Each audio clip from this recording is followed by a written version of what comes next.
There we go. All right, Miss Miranda. How are you doing today? Good, how are you? Awesome. Thank you so much for allowing me to come into your classroom. You're a fifth grade dual teacher. Yes. So you have both monolingual and dual language kids, right? Yes. In your classroom? Yes. Okay, just to give me a little bit of background, because I was trying to kind of figure it out. How many EBs, emergent bilingual kiddos, do you have in that classroom? In that one, I have 13. 13. Yes. Wow. And so you guys have a total of like 20. In that class, I have 19. Okay, students. so it's mostly the EBs. Mostly evening, yes. And so of those 13, how many of them do they speak good in English? Is it very broken English? How does that work? Out of those 13, I would say that half of them are for sure advanced high. Oh, good. Okay. So, which is kind of expected for fifth grade, but some of them are still intermediate. I do have a couple newcomers, so they're still at the beginning. And it's also my co-teach class. So Yes. So it's some students are EB and SPED. Okay. And so the majority, I would say, are between intermediate and advanced. So Okay. I would say most of them kind of grasp the language, but they do need a lot of the language supports. They need the support. They need the supports. What kinds of things do you use for that language supports? So I try to do a lot of visuals. Okay. So that's why I try to project a lot of the questions that I'm going to ask. I try to provide a sentence stem that's projected. And I do have them strategically sitting in a group of 4. So Okay. I made sure that, because it's dual, so I made sure that their groups are mixed based on language. And so I'll have some non-EBs, which there's about 5, 6 in there, sitting with the EB, so that they're kind of mixed. Okay. But just because they're non-EB doesn't mean that they're academically high. Gotcha. So I try to mix them based on reading level, so to speak, Mm-hmm. English and Spanish, and then their linguistic abilities. Perfect. So yeah, that's because some of the non-EBs, when it's the Spanish weeks, which we do two English, 2 Spanish, when it's the Okay. Spanish week, they need the support. They also need linguistic Yeah. supports for the Spanish. It's kind of cool for them to see this switch too. Yes. So then they feel like they're like, ooh, I'm the superhero here. Yeah, exactly. So That's really good. so even though I try to, the EBs, when it's the English week, I give the same support to both groups, but I do have some that are learning Spanish, and so they're still kind of intermediate advanced as well. So Interesting. Yeah. And I did notice today that a lot of them had to come get their Spanish books yes, because this was an English week yes, that you did. So that was interesting, but it's kind of cool that they're able to just swap it out like that. yes. So I try to do the whole group lesson in the language of the week, right? So in this case, it's the English week. But then when they're going to do independent work, I know that some of them can, they do have the reading comprehension, but when it comes to the language, there's that language barrier. So I want to see, do you really actually know, whatever, in this case, text structure, Right. or is it a language barrier? Which one of the two? Perfect. So you said that this is a collab class. You didn't have support in here? She comes in later. Oh, she does. Okay, because yeah. I just saw that one block. Because Yeah. I thought about that because I saw her in here doing your social studies, Yes. and then I kind of lost track of it because I thought, oh, this is going to be great because we'll kind of implement it. But okay, so she does come for like your small group time. Yeah, she comes in independent during the social studies, which is all in English, and then she comes in during like the writers workshop time. Got it. Perfect. And that's probably where you need her the most. Yes, yeah, because 'Cause that's- writing is always in English, the writing workshop. Oh, is it really? See, I'm learning so much by coming in here. I really come into y'all's classrooms. At least for 5th grade. Yeah. I know that in the lower grades they have the English language development block, but we don't have that in 5th grade. I think the last grade that they have it in is 4th grade. I think it is 4th grade. Now that you say that, Yeah. it's definitely separated out. Yes.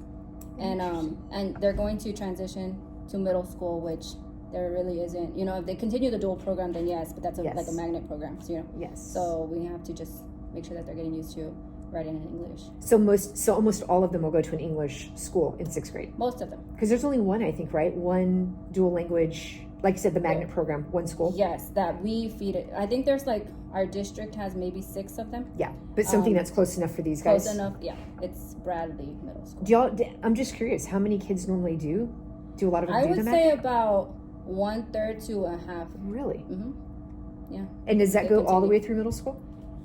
There's also a high school for those that Interesting. want to go, and that's Okay. MacArthur High School. Okay, yeah. It's cool. The program's awesome. Yeah, it is. It really And it is. extends it out. It allows them to continue. And it's so cool to see non-native Spanish speakers in the class. Yes. You know? And I mean, some of them are fluent. you know? Yes. It's They're amazing. like native Spanish speakers. You know, so it's really cool. Yeah. Yeah. It's a good place to be. The class is amazing. The kids are great. Mm-hmm. They I really mean, are. They're really, and they didn't even know I was back here. So they were Oh, just, yeah. that was just a normal, it wasn't like they were on guard. Yeah, because they there was weren't somebody in expecting the room. anybody, and yeah, it was just a normal day. Yeah, they were fantastic. Yeah. Nice. Thanks. Okay. So let's take a look at some of the things with your lesson. So your lesson was identifying text structures within a paragraph. Yes. Okay. So one of the questions I had specifically dealing with that is, what strategies helped you to ensure that students understood the learning goal throughout the lesson? So before I actually went and did like the mini lesson, so to speak, Yes. I did a warm up to see. We hadn't touched text structures in like 3 weeks. Oh, okay. Okay. So we made notes previously. They have a little anchor chart inside their journal that has all the 5 text structures. Love So it. I try to make their interactive journal as a tool that they refer back to. Perfect. So that I told them, this is the paragraph that you're going to be analyzing. You're going to use this page from your interactive journal, which has your anchor chart on it. But again, it's been 3 weeks, and so I wanted to see if they remembered, first of all, what text structures were, and if they could identify the text structure that was being used in that paragraph. So I gave them 5 minutes. Some of them, they had already read that paragraph previously. They had already annotated as well. So it wasn't really so much reread this. It's not a cold read. It's, you already read this. Now we're looking at it through a different lens. The first time that they read it, it was identifying, central idea. Okay. Who or what are we talking about in the paragraph, and what's going on here? Now you're reading it again, but now I want you to see what the text structure is. So, and it was all independent. I gave them 5 minutes. And that's all they had. They had that paragraph, and they had their notes. And I can tell by walking around that some of them completely forgot. Like they're like, I have no idea what text structure even is. Yes. You're talking to me in a different language. And so after those 5 minutes, then I let them all converse with each other. What do you think the text structure was? Well, I don't even know what text structure is. So I like to do that because instead of just calling out like, hey, what did you think it was? I like them to talk amongst themselves, because sometimes one student can think, well, I thought it was this, but then they hear a different perspective. Yes. And so, I mean, sometimes it's the correct answer and sometimes it's not. And so it's good to have those conversations. And then I like when they're like, well, I saw this, so I think this is what it is. Yeah. Then after that, usually I pick 3. I have like a little wheel, and so it'll choose 3, and then I'll hear. But today, because I knew that it had been so long, Yeah. I was like, if you're comfortable with sharing, it's open to the class. Share what you think it is. I think 2 of them from those 3 that shared, 2 of them did identify the correct text structure, and 1 of them did not. But it was good. I mean, Yes. I could see, okay, so this is good feedback for me, so I know, okay, my mini lesson, now I'm actually going to go into the lesson, Yes. revisit text structures again. Now I know, what the misconceptions are, etc. So that's how that went. And it was really good because I did notice in watching them, several of them did look through their journal. So you obviously have that routine established with them. Yes. Because they went, and you mentioned it, you say, don't forget about your journal, get your journal. You said it several times, Yes. which is good. And they knew to refer back to it. And so it's great, especially for 5th grade, because they're going to be going to 6th grade Yes. and needed to have those note-taking strategies. Oh yeah, they do. And it's part of the STOMP expectations, right? Our school expectations. So it's like, It is. it's like, hey, you need to be organized. Yes. I love You that. can't be losing your things or whatever. So, and it's a tool, it's not just some random sheet that, you can lose. Like, you're going to refer back to it. Yeah. So yeah, that's the expectation for them to go and look at their journal. Yeah. So it's good to see that most of them are organized. You know, you have your ones, twos that either they were absent or they just chronically misplacing things. But for the most part, yeah, they've gotten. I mean, it's taken 9 weeks, you know, but but I think they're in a good spot right now. It happens. It's early in the year. Yeah, we've all year to still do it. So yeah. It's pretty good. It's pretty good having that little routine. It's really helpful, and I like to have structure. So it's the same routine every week. It's just a different text, you know, a different genre, a different skill. Sometimes it's a different skill daily, or sometimes it's just sometimes it's a new skill, or in this case, we're revisiting a skill that we already learned. So every week they do the warm up, and y'all do that same process. The same process. That's great. And so on Mondays, I usually have like just a small little paragraph, and it'll be like, okay, what did you notice? What do you notice, and what do you wonder about this? And it could be anything. Like sometimes they'll tell me the genre. They'll notice the genre. They can identify it right away, which is good. Perfect. Yeah. Sometimes they'll point out the point of view. You know, like, oh, I noticed that this is first person, which is something that we hit really hard in the beginning. And sometimes they'll talk about like, oh, I noticed these things in the text, you know, I noticed this bold word, I noticed. So those are the things that I want them to notice, you know. Yeah. And then, well, what do you wonder? I wonder if this is the right genre. I wonder if, or whatever questions they have relating to the text. So it's really cool, and it's short. And then as the week goes on, we revisit that same paragraph, but it's like, I know you already read it, but now you're looking at it through a different lens. Yes. So in this last week, it was really author's purpose, like what's the author's purpose for writing the text, but what's the author's purpose for putting this word in bold, what's the author's purpose for adding this text feature. So it's, you know, 5 minutes of revisiting the same text, new lens, and then you're scaffolding it back in. It's great. So one of the questions I have, and you kind of already answered it, was how did you differentiate for students at varying levels of English and Spanish? But even doing the warm-up, like you're saying, and just revisiting that.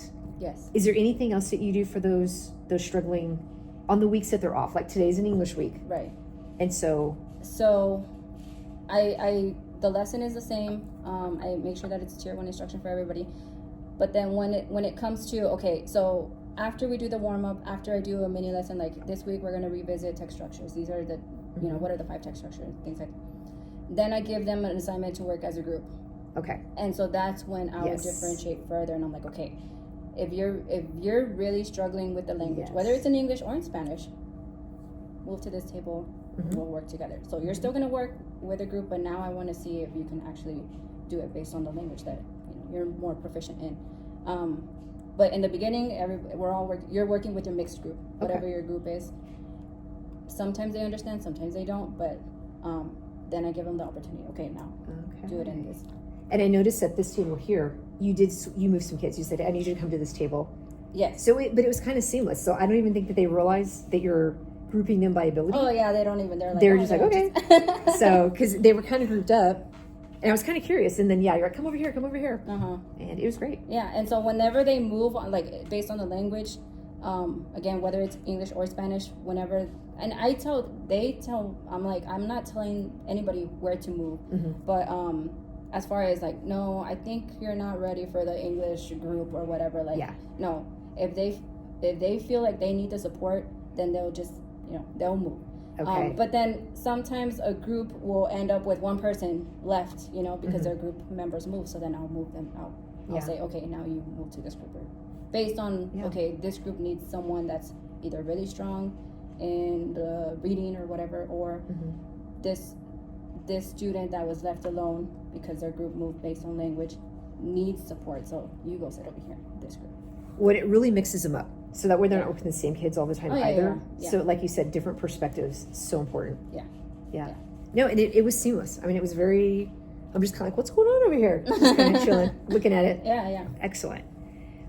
All right, so some things that I noticed, you consistently reinforce your learning goal throughout the lesson many times, talking about text structures.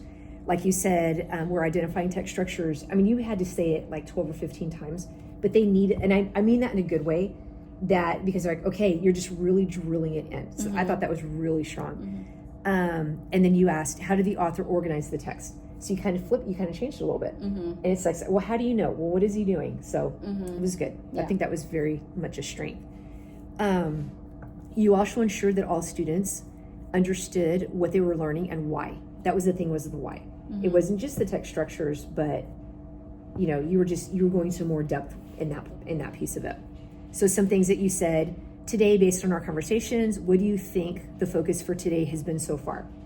So that was a great statement, because that was a great way to just see, hey, are they getting it? Are they on a different planet? Like, what's going on with it?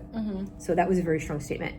And then you've also mentioned we've been identifying how the author organizes the text. So it was just really that continuous, but it was good, because now if I came in here and asked them tomorrow, they can tell me what the text structure is. Yeah. So I can tell you've been doing it before. You've been doing this for a little bit. Okay, let's talk about your student engagement. Okay. This was amazing. So one of the questions, how do you think the use of whiteboards and partner talk helped to ensure that students participated, not just the vocal few? Like, how you have a couple of kids that will always answer, but everybody was able to get involved with those whiteboards. Yes, so I try to make sure that the question is projected, so that in case, either they didn't understand what I said or they didn't hear what I said, it's projected there. But I also, the expectation is, I'm trying to make sure that they're always constantly writing about what they're reading, right? Okay. So, yep.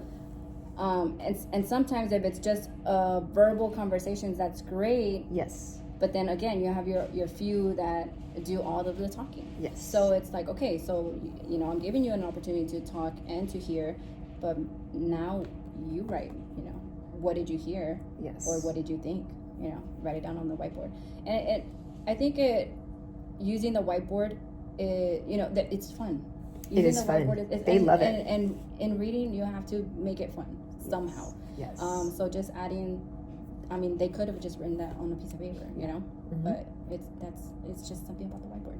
Well, and the fact you wrote it on the whiteboard, you can see it. Yeah, I can see it.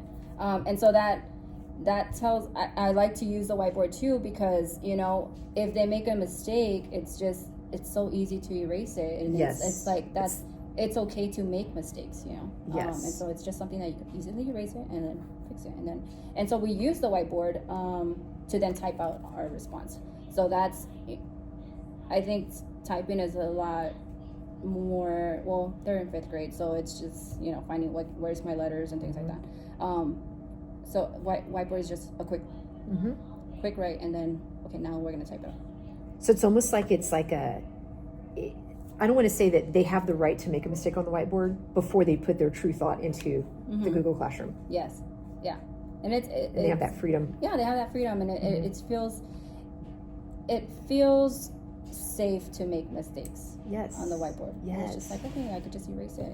Yep. No problem. That's okay. Now I know what's right. And no one's ever going to know any different. Yeah, there you go. Yeah. Yeah. So that's why I use the whiteboard. And they really liked it. And I love that they had them in their desks already. Yeah. So, there's your procedures and your expectations. It's there. Yeah. They know exactly what to get out. Yeah. And then each group, they're on the other side, but each group has a little bag just a little Ziploc bag with 4 markers and 2 erasers. Because some of them have it. It's part of the school supplies list to have a dry erase marker. But yes, if you don't have it, it's there. Yeah, because we use them daily. Yeah. And you're right. They do like. They were instantly got them out. So you can tell they like using it. That was a win for sure. Okay, so one more question. What evidence did you see that students were actively processing and not just responding? So one thing. They had to look at their notes, there's 5 different text structures. So you have to, if you're claiming that the text structure is this, well, how do you know? What are the characteristics of the text structure that you're choosing? You can't just choose, because I'm going to ask you. So yes, you can write a random text structure, but then the follow-up question and what's projected is, it's this structure because, right? Yes. So the expectation is, okay, if you truly don't know, because again, this was 3 weeks ago, so truly, some of them truly didn't know, but here are your notes, here's your anchor chart, here are the characteristics. If you're going to write something, make sure that it fits with what you're saying. We're not just writing just to write. And so I think that's what, I don't know if I'm answering your question. Yeah, no, you absolutely are. You absolutely are. But yeah, that's how I make sure that they're actively participating. Well, and you also, because then you said, okay, now where's your evidence for it? Yeah. And you made them go get it. Yeah. And so, and it did take a few of them back, because I don't know, maybe they were looking at their partner because they had been talking with their elbow partner. But that really helped them to zone in to like, oh shoot, I got to go in there and find this. It's got to be somewhere in here. Yeah. And so like I tell them, I'm like, okay, you're like a lawyer right now. Like if you're saying that was great. This is, this is what I'm saying. Where's your evidence? Otherwise, I'm not going to believe you. Yeah, that was good, and that really helps them to. I mean, they can relate to that. Like they understand that. Yeah. And as we know for STAR tests, that's such an important. That evidence is so important. It is important, and so hopefully it becomes muscle memory, and then they're like just naturally, okay, before I claim anything or say anything, like let me make sure that I have the evidence to prove it, and then I can write. Exactly. Yeah, it was good. It was very strong. There were a few students who hesitated to participate. So, and we kind of talked about this, what scaffolds might help increase their comfort and success. But like so during the warm-up, I know, because it's kind of like I'm throwing them in there, it's cold, and they don't, and yesterday we had a field trip. Then we came from a 4-day weekend. Yes. So good point. And then we had it's just been a few weeks since we even touched text structures. So not all of them. We've done chronological, and they can identify chronological because we just finished fiction. But now it's like, okay, we'll look at all these other text structures from Inform, but we're doing informational text now. So, and there's more than chronological order. And so during those first 5 minutes, I kind of expect that some of them are going to be like, I don't really know what to do. Yeah. So there's like, okay, some of them are unable. They're like, okay, let me try, but I'm unable. I don't really know how to do it. And then some of them is just like it's my co-teach class too. So, I expect some of those things, but that's why after the warm-up, it's like, okay, now let's talk with our group. So in case you didn't know, now you're listening, right? And now you're hearing these different answers, and now it's like, okay, now I can write something down. Yes. Because now I've heard it, and my partners helped me. They translate it or whatever it is. And they know that after that, and it's the same procedure every day, you're doing it by yourself. Then after 5 minutes or however long it takes us, sometimes it's 3, depending on the question, the expectation is you're sharing with your group, but you're not just sitting there, you're listening, especially if you don't know, because now you're going to have to write something down, because you don't know if I'm going to randomly call you, Yes. And so I always tell them, I don't want you to look at me like deer in the headlights, like I want you to have something. So that's the expectation, is if you truly don't know, you're listening so that you can write something down. Yes, because eventually you are going to have to write it down. Oh yeah, you are. Yeah. And I might call you randomly. Be ready. Yeah, be ready. Yeah. And so like it's funny because sometimes they'll be like, no, like they already know that they're gonna get called, it's random. But I'm like, why are you worried? You have something down. Like I could totally understand if it was like a cold call and you're like, I don't know, like why are you calling me? Yes. But I've already given you 2 minutes to talk amongst yourselves, 3 minutes or whatever to talk and write, and then so now you should have something. Yeah. No, it's great, and again, the expectation is there, so they know. They know. It took, like you said, a little bit, but yeah, I came at a good time. Definitely. Okay, so these are some great things that I saw. Students were actively participating through whiteboard responses, group discussions, and the digital collaboration with Google Classroom. I like that you have them there. You call them experts. Like, who's your tech expert to help them? Because you're right, the typing. Some of these kids, they're new to the country. Yeah. I mean, they don't know the keyboard. It's a whole different world for them. Yeah, and so like I feel like sometimes I'm like, okay, like highlight, and they're like, I don't even know how to do that. Yes. Yeah. So exactly. So that's very, very helpful.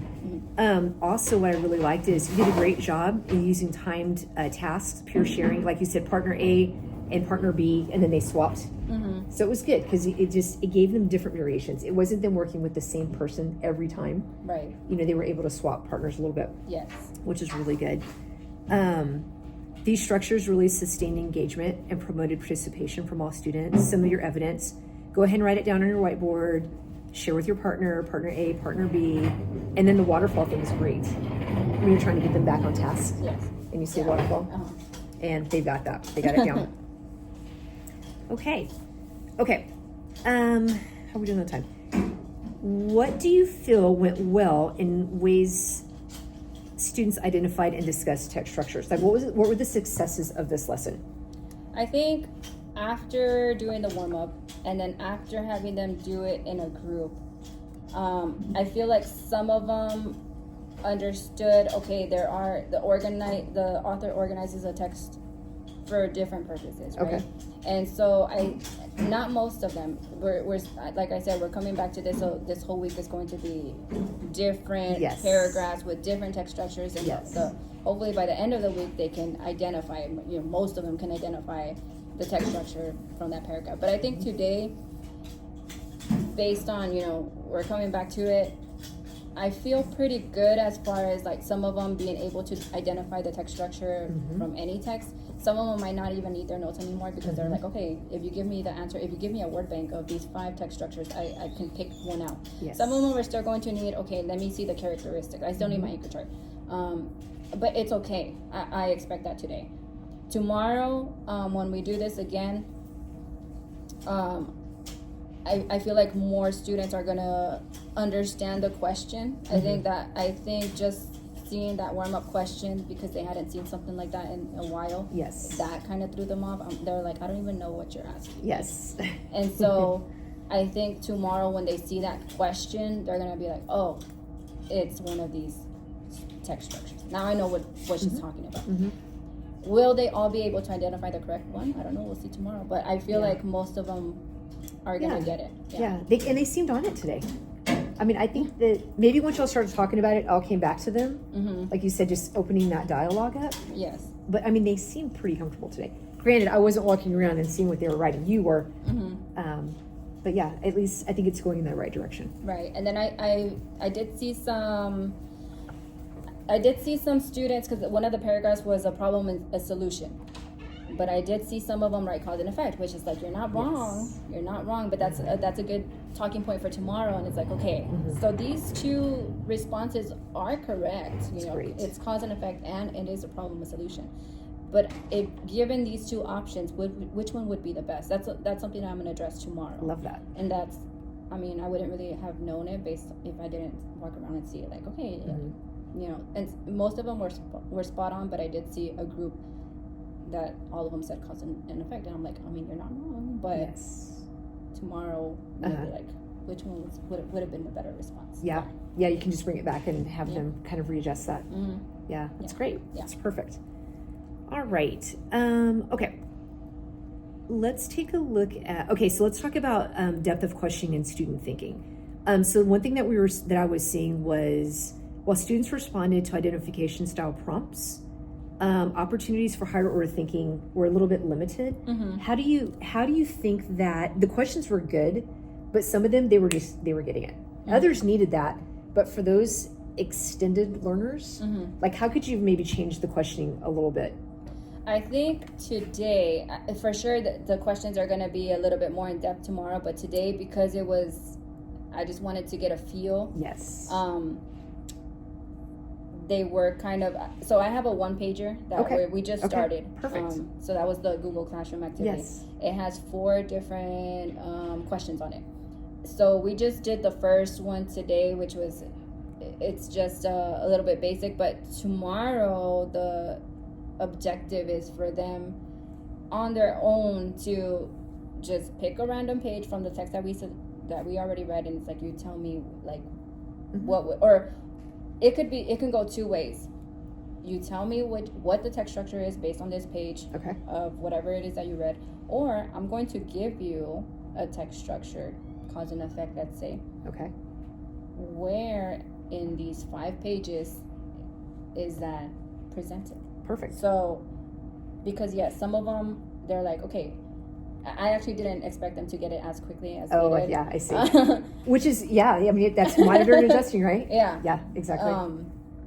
But I mean, it was good. I'm definitely happy with that. I'm pleased Yes. with that. But yeah. It's a first world problem right there. But yeah, so Okay. hopefully by the end of the week, all of them Yes. going to be at that level. Well, and I do agree with you, because anyone would have started. I didn't realize this was your first day coming back to it. Yeah. Like after a long time. Mm-hmm. And so, yeah, I mean, you started at a great spot. Mm-hmm. But now that you know where they are, yeah, you're going to have to really stretch it a little bit, because for some of them sure. are going to be. And some of them are going to get a different text. They're going to get a different text because, again, these are pages that we've already read. Yes. We read them last week, but last week's was more focused on central idea and text features. This week is what did I say? Text structures. Yes. And so they've already read the text, so they were kind of familiar with it. Mm-hmm. But now reading something cold, and it's like, okay, like you haven't read this text before. Yes, you're kind of on your own with it. Yeah. Love that.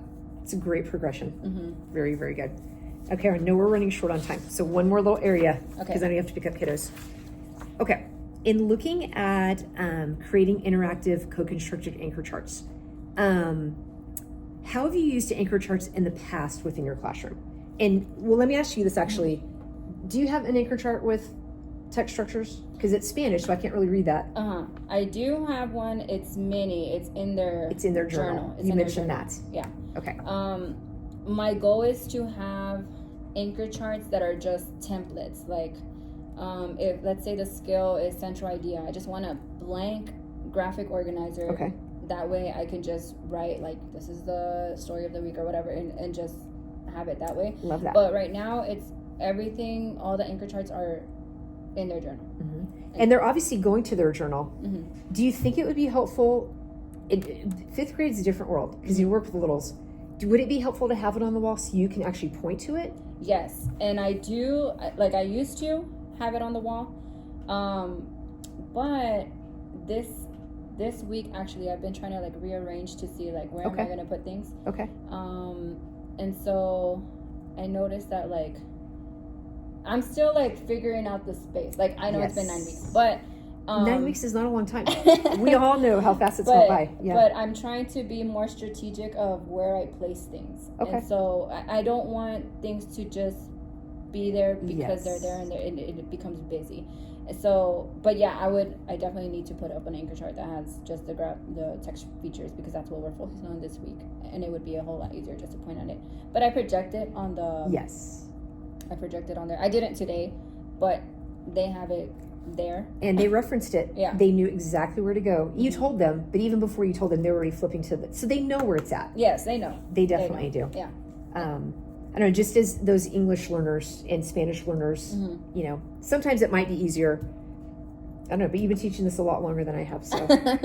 Well, we do have it side by side. So we have the English anchor chart in their journal. And Oh, the you do Spanish both. one. We You do both languages. Yeah, Perfect. we do both. So that way they can reference whichever one they need.